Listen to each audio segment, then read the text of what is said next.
New episode के start में हम शेंगॉन सेट का सीन देखते हैं जहां पर दो डिसाइपल आपस में बातें करते हुए आगे बढ़ रहे थे और कहते हैं कि हमने सुना है कि एल्डर ज़ीतू चैंगमेंग फेरीलैंड में गए हुए हैं कुछ स्पिरिचुअल ग्रासेस को लाने के लिए। और इसके साथ ही एक डिसाइपल ये कहता है कि मुझे ऐसा लगता है कि इस बार भी एल्डर ज़ीतू को बहुत ज्यादा पैसे मिलने वाले हैं, क्योंकि जब भी वो चैंगमेंग फेरीलैंड से ग्रासेस लेकर आते हैं तो यहाँ पर वो सारे ही एलेक्सियर्स बहुत ही ज्यादा महंगे बिकते हैं। इस पर हम एक फीमेल डिसाइपल को देखते हैं जो कि उसकी तरफ देखते हुए कहती है कि काश हम भी उस फेरीलैंड में जा सकते और वहां पर जाकर उन ग्रासेस को हासिल करके इतना सारा पैसा कमा सकते। एल्डर ज़ीतू की भी क्या लाइफ है। वो दोनों डिसाइपल अभी ये सारी बातें कह ही रहे थे कि हम देखते हैं कि अचानक से वहां पर एक ब्लास्ट होता है और उस ब्लास्ट को देखते हुए जैसे ही वो डिसाइपल उस पेड़ की तरफ देखते हैं तो एल्डर ज़ीतू को देखकर वो दोनों डिसाइपल ही हैरान रह गए थे, जिनकी हालत बहुत ही ज्यादा खराब लग रही थी। और एल्डर ज़ीतू सोचने लगते हैं कि अभी तो सिस्टर ज़ू ने अभी सिर्फ उनको ऑरा प्रेशर से ही दूर फेंका था, अगर वो उसके ऊपर अटैक कर देते तो एल्डर ज़ीतू का क्या होता। तभी वो दोनों डिसाइपल्स कहते हैं कि एल्डर ज़ीतू आप ठीक तो हैं, आपको ये क्या हो गया, आप इतनी जल्दी वापस कैसे आ गए। अब एक डिसाइपल पूछती है कि आप यहाँ पर आए कैसे, मुझे तो यहाँ पर कोई भी स्पेसशिप नजर नहीं आ रही। तो तभी दूसरी डिसाइपल भी कहती है कि आप यहाँ पर कैसे उड़ के आ गए हैं। तभी एल्डर ज़ीतू गुस्से से जल्दी से पेड़ से नीचे आते हुए कहते हैं कि तुम अपनी बकवास करना बंद करो, तुम्हें नहीं पता है कि मैं तुम्हारा सीनियर और एल्डर हूँ, तुम्हें मुझसे बात करने की भी तमीज नहीं है। अब उन दोनों डिसाइपल को धमकी देते हुए एल्डर ज़ीतू आगे की तरफ बढ़ गए थे और अपनी ओरा को रिलीज करते हैं, जिसे देखकर वो दोनों डिसाइपल ही डर चुकी थी और एल्डर ज़ीतू से वो माफी मांगने लगती हैं। और तभी एल्डर ज़ीतू कहते हैं कि मैं शेंगॉन सेट का अगला होने वाला प्रिंस हूँ, मेरे पास इतनी ज्यादा पावर है इसीलिए तो मैं चैंगमेंग फेरीलैंड में भी जा पाता हूँ और मेरे बारे में ऐसे बातें करने से पहले तुम लोग सोच लेना। एल्डर ज़ीतू उन दोनों डिसाइपल को ही डराते हुए सोचने लगा था कि अब मेरा बदला तो मास्टर ही जाकर ले सकते हैं, मुझे जाकर मास्टर को सब कुछ बताना होगा। इसके बाद एल्डर ज़ीतू अपने मास्टर के पास चला गया था और कहता है कि आपको मेरा बदला लेना होगा, क्योंकि एंसेस्टर ज़ू बहुत ही ज्यादा पावरफुल है और मैं उसका सामना नहीं कर सकता। उसने मुझे वहां से मारकर भगा दिया और होंग चंग को भी उसने मार दिया है, यहाँ तक कि हमारे शेंगॉन सेट की कलेक्ट की हुई सारी ग्रासेस भी उसने छीन ली है और अब हमारे पास कुछ भी नहीं बचा। अब हम देखते हैं कि एल्डर ज़ीतू ऐसी बातें करता है कि उसकी बातों को सुनकर सेक्ट लीडर को बहुत ही ज्यादा गुस्सा आ चुका था और वो एल्डर ज़ीतू से कहते हैं कि यहाँ पर खड़े होकर मुझे बातें सुनाने से बेहतर है कि आर्मी को लेकर जाओ और पर्सन को वहीं पर खत्म कर दो। वो पर्सन जिंदा नहीं बचना चाहिए जिसने शेंगॉन सेट की सारी ग्रासेस को चुरा लिया है, यहाँ तक कि उसकी हिम्मत कैसे हुई कि हमारे होंग चंग को वो मार दे। इसके बाद एल्डर ज़ीतू अपने सेक्ट लीडर को एक ग्रास पकड़ाते हुए कहता है कि इस तरह की ग्रास ये हमारे पास बाकी रह गई है ताकि वो सेक्ट लीडर को और भी ज्यादा गुस्सा दिला सके। लेकिन हम उस ग्रास को देखते हैं जो कि बहुत ही ज्यादा चमकने लगी थी अचानक से सेक्ट लीडर के हाथों में जाते हुए और सेक्ट लीडर के सामने कुछ ऐसी मंजर आने लगते हैं जिसको देखकर वो हैरान रह गया था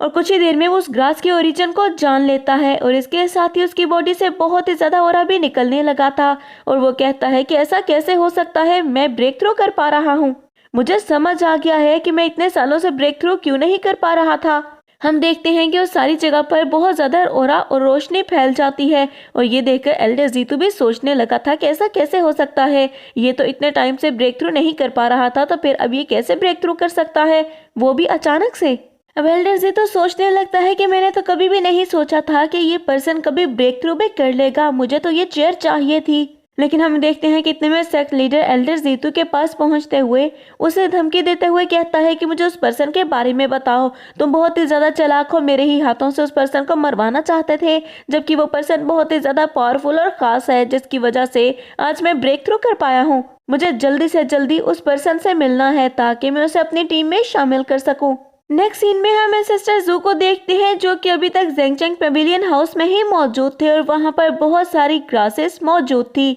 यहाँ पे ये कहना बेहतर होगा कि स्नो विलो की लाइफ के बाद ही वो सारी ग्रासेस वहाँ पर आई थी, जबकि अभी तक स्नो विलो तो बहुत ही ज्यादा हैरान थी और उसे यकीन नहीं आ रहा था कि वो जिंदा है और वो सोच रही थी कि ऐसा कैसे हो सकता है, मुझे तो कब का मर जाना चाहिए था। अब स्नो विलो जैसे ही अपनी नजरें उठाकर अपने सामने देखती है तो उसे अपने सामने एंसेस्टर ज़ू दिखाई दिए थे और इस पर वो समझ गई थी कि ये सब कुछ एंसेस्टर ज़ू की वजह से ही हुआ है। एंसेस्टर ज़ू ने ही उसको जिंदा किया है अपनी पावर की वजह से और तभी वो एंसेस्टर ज़ू को ग्रीट करते हुए उनको थैंक यू बोलने लगी थी। लेकिन हम देखते हैं कि एंसेस्टर ज़ू चुपचाप उसको देखे जा रहे थे और उसको कोई भी आंसर नहीं करते। एंसेस्टर ज़ू को ऐसे चुपचाप खड़े देखने की वजह से स्नो विलो ये बात समझ चुकी थी कि एंसेस्टर ज़ू क्या चाहते हैं। वो 10 लाख साल पहले आई उस तबाही के बारे में ही जानना चाहते थे जो कि स्नो विलो ने अधूरी बात बताई थी। तभी स्नो विलो ये सब जानते हुए जल्दी से एंसेस्टर ज़ू को सबके बारे में बताने लगती है और अपनी बात को कंटिन्यू करते हुए बोलती है कि 10 लाख साल पहले आई उस तबाही की वजह से हमारे बहुत से डिसाइपल्स या तो मारे जा चुके थे और या फिर वो अचानक से कहीं गायब हो गए थे और उनका कुछ भी नहीं पता चला। इसके साथ ही स्नो विलो ये भी कहने लगती है कि उसे ऐसा लगता है कि इतने सालों में सिर्फ एक वही जिंदा रह सकी है, बाकी सबके सब मारे गए। और ये कहकर स्नो विलो रोने लगी थी। और तभी हम एंसेस्टर ज़ू को देखते हैं जो कि अपने डिवाइन स्पिरिचुअल पावर से उसके आंसुओं को अपने हाथ में ले लेते हैं और उसके बाद वो स्नो विलो को देखते हुए कहते हैं कि तियानलैंड सेक्ट का जो भी पास था तुम्हारे आंसुओं के साथ बह गया है, लेकिन अब फ्यूचर में जो तियानलैंड सेक्ट है वो तुम्हारी आंखों में कभी भी आंसू नहीं आने देगा और सब यहाँ पर खुश रहेंगे और ऐसा कुछ भी नहीं होगा जो कि 10 लाख साल पहले हुआ था। इसके बाद एंसेस्टर ज़ू स्नो विलो की तरफ देखते हुए उसके पास्ट के बारे में उससे पूछने लगे थे और तभी स्नो विलो भी एंसेस्टर ज़ू को अपने पास्ट के बारे में बताने लगी थी और वो बहुत ही ज्यादा इमोशनल भी हो रही थी। लेकिन तभी हम देखते हैं कि चेंगमेंग फेरीलैंड का सारा मौसम भी वहाँ पर अजीब सा हो रहा था और उसमें बहुत सारी तब्दीलियां आ रही थी। और हम स्नो विलो की बात सुनते हैं जो कि बोलती है कि आज से 10 लाख साल पहले मैं तियानलैंड सेक्ट में पहुंची थी, तो मैं हर हाल में तियानलैंड सेक्ट को ज्वाइन करना चाहती थी क्योंकि वो ऐसा सेक्ट था जिसको उस टाइम पर हर कोई ज्वाइन करना चाहता था और हर कल्टीवेटर का ये ड्रीम था कि वो सेक्ट को ज्वाइन कर सके। और मैं उन लकी पर्सन में से थी जिसने तियानलैंड सेक्ट को ज्वाइन कर लिया। और सेक्ट को ज्वाइन करने के बाद मैंने अपने मास्टर से ये बात पूछी कि आखिर मुझे तियानलैंड सेक्ट के लिए क्या करना होगा। तभी मेरे मास्टर ने मुझे बताया कि यहाँ पर तुम्हें अपने कल्टीवेशन पावर को बहुत ज़्यादा इंक्रीज करने की ज़रूरत नहीं है क्योंकि तुम्हारी पावर इससे नहीं जांची जाएगी, बल्कि तुम्हें यहाँ पर तियानलैंड सेक्ट में रहकर इसका भला सोचना होगा और इससे वफादार रहना होगा। इसी से तुम्हारी पावर का अंदाज़ा हो सकता है। अगर तुम तियानलैंड सेक्ट के लिए अच्छा सोचोगी तो तुम कल्टीवेट करके एक बहुत ही स्ट्रॉन्ग पर्सन बन सकती हो। और अगर तुम तियानलैंड सेक्ट के लिए वफादार रहोगी तो तियानलैंड सेक्ट चूज करेगा कि तुम्हें कितनी पावर देनी है और कितना ज्यादा स्ट्रॉन्ग बनाना है। और अगर तुम तियानलैंड सेक्ट के लिए बुरा सोचोगी तो तियानलैंड सेक्ट तुम्हें यहाँ से निकाल बाहर करेगा। इसके बाद स्नो विलो ये बताने लगती है कि मैं वहाँ पर बहुत सालों तक रही लेकिन मैंने मास्टर यूजियन को नहीं देखा था। और फिर अचानक एक दिन हमें ये न्यूज़ मिली कि मास्टर यूजियन हमसे मिलने के लिए आ रहे हैं। और ये बात सुनकर मैं बहुत ही ज़्यादा एक्साइटेड हो गई थी क्योंकि मेरा तो ये सपना था कि मैं मास्टर यूजियन से मिल सकूं। लेकिन जैसे ही मास्टर यूजियन वहाँ पर आए तो वो बहुत ही ज़्यादा गुस्से में थे। मेरी फीलिंग्स उस वक्त बहुत ही ज़्यादा अजीब थी और मुझे ऐसा लग रहा था कि जैसे कुछ गलत होने वाला है। और तभी हम मास्टर यूजियन को देखते हैं जिनकी आंखों से बहुत ही पावरफुल ऑरा निकलने लगा था और उन्होंने वहां पर अपनी ऑरा को रिलीज करना स्टार्ट कर दिया था जो कि बहुत ही ज़्यादा डेंजरस था। और इसके साथ ही वहां पर एक बहुत ही बड़ा ब्लास्ट भी हो जाता है जिसके बाद हम स्नो विलो को देखते हैं जो कि आगे कुछ बताने ही वाली थी लेकिन उसे अपने सर में बहुत ही ज़्यादा पेन होने लगा था और उसे कुछ भी समझ में नहीं आ रहा था कि आखिर ये हो क्या रहा है। और हम आसपास के माहौल को देखते हैं जहाँ पर बहुत ही ज्यादा डेंजरस और स्ट्रॉन्ग ऑरा घूम रहा था। और एंसेस्टर ज़ू अपनी डिवाइन स्पिरिचुअल पावर का यूज करते हुए थोड़ी सी एनर्जी स्नो विलो की बॉडी में डाल देते हैं ताकि वो उसकी बॉडी को काम कर सके। देखते हैं कि जैसे ही वो divine spiritual aura snow willow की बॉडी में जाता है तो उसकी बॉडी से बहुत ही ज्यादा ऑरा निकलने लगा था। वो ऑरा इतना ज्यादा स्ट्रॉन्ग था कि उसे देखकर एंसेस्टर ज़ू भी काफी ज्यादा हैरान हो गए थे और सोचने लगते हैं कि ऐसा कैसे हो सकता है कि ये मेरी डिवाइन स्पिरिचुअल एनर्जी को भी रेसिस्ट कर रहा हो। इतने ज्यादा ऑरा को देखकर एंसेस्टर ज़ू हैरान रह गए थे और उसके बाद वो उस ऑरा की तरफ देखते हुए कहते हैं कि आखिर तुम कौन हो, क्योंकि वो देख रहे थे कि वो ऑरा पूरे ही फेरीलैंड में फैलता जा रहा था। और तभी वो ऑरा एक डिमोनिक बीस्ट का रूप ले लेता है और एंसेस्टर ज़ू के ऊपर अटैक करता है। तो एंसेस्टर ज़ू भी अपनी डिवाइन स्पिरिचुअल पावर का यूज करते हुए उसके ऊपर अपने जॉइंट हैंड से अटैक करते हैं जिसकी वजह से वो ऑरा और वो डिमोनिक बीस्ट वहीं पर डिस्ट्रॉय हो चुका था। और इस ऑरा को रोकने और डिस्ट्रॉय करने के लिए एंसेस्टर ज़ू को इस बार अपनी पावर को भी इंक्रीज करना पड़ा था।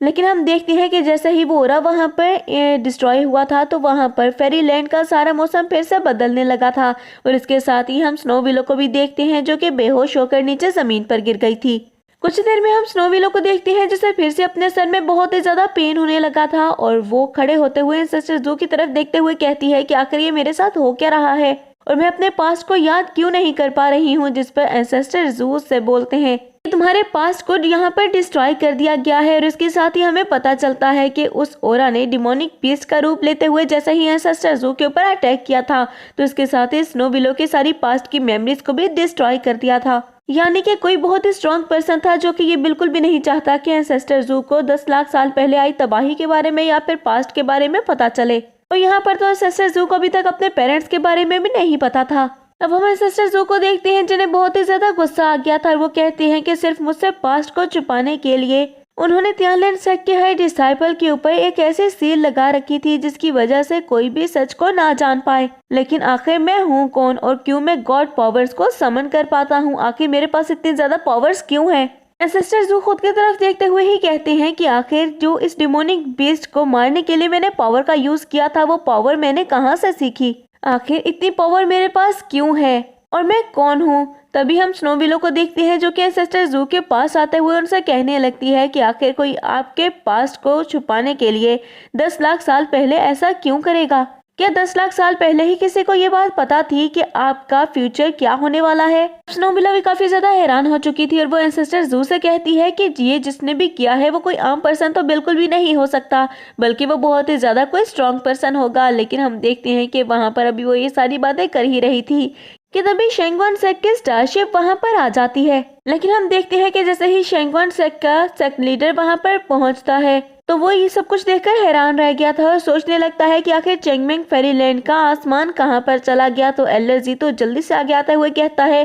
कि जरूर एंसेस्टर ज़ू ने ही कुछ किया होगा, जबकि हम एंसेस्टर ज़ू को देखते हैं जो कि अभी तक किसी सोचों में ही गुम थे। अब हम शेंगवन सेक्ट के सेक्ट लीडर को देखते हैं जो कि एंसेस्टर ज़ू को देखते हुए बोलने लगा था कि आखिर तुम कौन हो और मुझे बताओ कि क्या ये सारी ग्रासेस तुमने ही प्लांट की हैं? फिर तो तुम बहुत ही ज्यादा टैलेंटेड हो और तुम्हें तो मेरे शेंगवन सेक्ट का हिस्सा होना चाहिए। और अगर तुम मेरे सेक्ट को ज्वाइन कर लेती हो तो मैं तुम्हें नया चीफ भी बना दूंगा। तो तुम मुझे बताओ कि क्या तुम मेरे सेक्ट को ज्वाइन करना चाहते हो? अब सेक्ट लीडर एंसेस्टर ज़ू को मनाने के लिए ये भी बोलता है कि मैं तुम्हें बहुत ही ज्यादा पावर और अथॉरिटी दे सकता हूँ जिससे कोई भी तुम्हारे सामने खड़ा ना हो सके, लेकिन बस तुम्हें मेरे लिए काम करना होगा। लेकिन ये सारी बातें सुनकर एल्डर ज़ीतू को तो बहुत ही ज्यादा गुस्सा आ रहा था, क्योंकि उसे तो हर हाल में यहाँ पर एंसेस्टर ज़ू से बदला लेना था। लेकिन सेक्ट लीडर तो यहाँ पर एंसेस्टर ज़ू को अपने ही सेक्ट में शामिल करने की बातें कर रहा था, जिसपे एल्डर ज़ीतू सोचने लगता है कि अब मेरे बदले का क्या होगा। इसके बाद हम सेक्ट लीडर को देखते हैं जो कि एंसेस्टर ज़ू से कहता है कि तुम्हें मेरे लिए सिर्फ एक ही काम करना होगा, मेरे लिए इन सारी स्पिरिचुअल ग्रासेस को उगाना होगा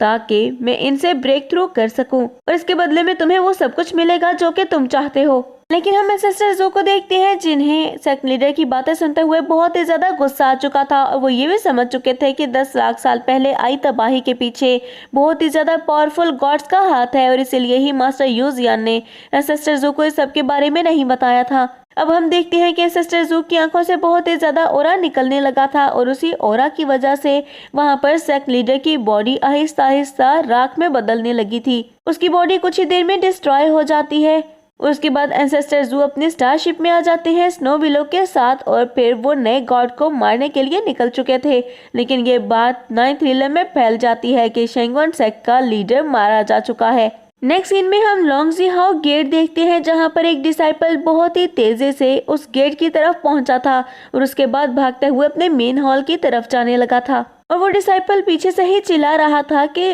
लीडर मैं आपके लिए एक बहुत ही बड़ी खबर लेकर आया हूँ। और तभी हम हाल लीडर को देखते हैं जो कि अपने डिसाइपल को इतना ज्यादा हड़बड़ाया देखकर हैरान होते हुए कहते हैं कि आखिर तुम्हें हो क्या गया है और तुम ऐसे क्यों बिहेव कर रहे हो। और इसके साथ ही वो हॉल लीडर कहता है कि क्या तुम भूल चुके हो हमारे लॉन्गजियो हॉल के सारे रूल्स को? तुम्हें खुद को यहाँ पर शांत रखना होगा, तुम इतना ज्यादा हड़बड़ाओगे तो हमारे रूल्स को तोड़ दोगे। उस हॉल लीडर की ये बात सुनते हुए हम डिसाइपल को देखते हैं जिसने फौरन से ही खुद को काम कर लिया था, और उसको ऐसा करते देखकर हॉल लीडर भी खुश होते हुए कहती हैं कि तुमने बहुत अच्छा काम किया। और हम सेंट्रल रीजन के मेन हॉल को लीड करते हैं और इसके साथ बहुत से हॉल भी हमारे हिस्से में आते हैं जिनको हम कंट्रोल करते हैं। अपने उस डिसाइपल को समझाने के बाद हॉल लीडर कहता है कि अच्छा बताओ ऐसी कौन सी खबर है जिस पर तुम इतना ज्यादा हड़बड़ा गए थे और तुम ऐसे भागते हुए यहाँ पर क्यों आए हो। जिस पर डिसाइपल बताने लगा था कि शेंगवन सेक्ट डिस्ट्रॉय हो चुका है। लेकिन ये बात सुनते हुए तो हॉल लीडर को भी एक बहुत ही बड़ा शॉक लगा था और वो शॉक से खड़े होते हुए कहता है कि क्या शेंगवन सेक्ट डिस्ट्रॉय हो चुका है? ऐसा कैसे हो सकता है? ये किसने किया? और इसके साथ ही वो डिसाइपल ये भी बताने लगता है कि किसी ने शेंगॉन सेक्ट की सारी रिसोर्सेज पर भी कब्जा कर लिया है। तभी हम हॉल लीडर को देखते हैं जो कि बहुत ही परेशानी से वहां पर टहलने लगा था और वहां पर हॉल लीडर को ऐसा करते देखकर डिसाइपल उनसे कहता है कि आपको इतना ज्यादा गुस्सा नहीं करना चाहिए और ना ही हड़बड़ाकर परेशान होना चाहिए, बल्कि आपको तो यहाँ पर खुद को शांत रखना है और काम रहना है। इस पर हॉल लीडर कहता है कि बकवास करना बंद करो, तुम अच्छी तरह से जानते हो कि शेंगॉन सेक्ट शेनवी सेक्ट की एक ब्रांच थी और जिस किसी ने भी शेंगॉन सेक्ट को डिस्ट्रॉय किया है वो हमारे सेंट्रल रीजन से फाइट करना चाहता है। तभी हम देखते हैं कि दूसरे दो मेन हॉल के लीडर भी वहां पर अपने स्पिरिट फॉर्म में आ चुके थे, जो कि कहते हैं कि हमने उस पर्सन का पता लगा लिया है जिसने हमारे शेंगॉन सेक्ट को डिस्ट्रॉय किया। वो दोनों लीडर ही बताने लगे थे कि वो दाओ इमोर्टल लैंड से बिलोंग करता है और उसके ऊपर इन्वेस्टिगेशन करने के बाद हमें ये बात पता चली है कि वो चेंगमेंग फेरीलैंड में अकेला आया था और अकेले ही उसने ये सारी तबाही मचा दी और उसका नाम जू येंग है। इसके बाद हम एक हॉल लीडर ली मेंग को देखते हैं जो कि ये कहने लगा था कि मुझे तो ऐसा लगता है कि जैसे इस लड़के को किसी हमारे दुश्मन ने ही भेजा हो, वरना आज से पहले तो हमने इसका नाम भी कभी नहीं सुना था, फिर अचानक से ये कहां से आ गया।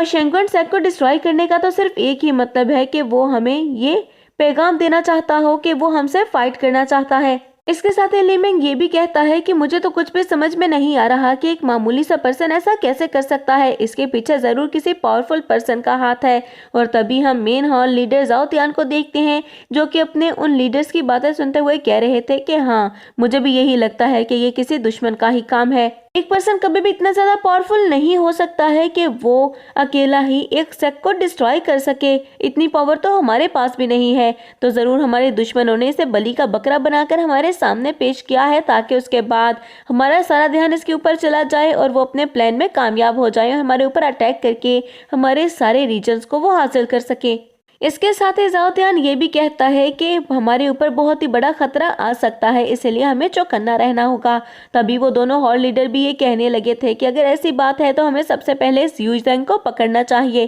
और इसके साथ ही हमें बैटल का ऐलान भी कर देना चाहिए ताकि हमारे दुश्मनों को ये बात समझ आ सके कि जो भी हमसे पंगा लेने की कोशिश करेगा वो यहीं पर मारा जाएगा। अब वो तीनों हॉल लीडर ही वहां पर बैठकर एंसेस्टर जू को पकड़ने और उनको मारने के प्लान्स बनाने लगे थे और इन प्लान्स के साथ ही हमारा ये एपिसोड यहीं पर एंड हो जाता है। तो फ्रेंड्स, मैं उम्मीद करती हूँ कि आपको ये एपिसोड पसंद आया होगा। अगर आपने इसको एंजॉय किया है तो वीडियो को लाइक करें और अगर आप हमारे चैनल पर न्यू हैं तो चैनल को सब्सक्राइब करके बेल आइकन के बटन को प्रेस कर दें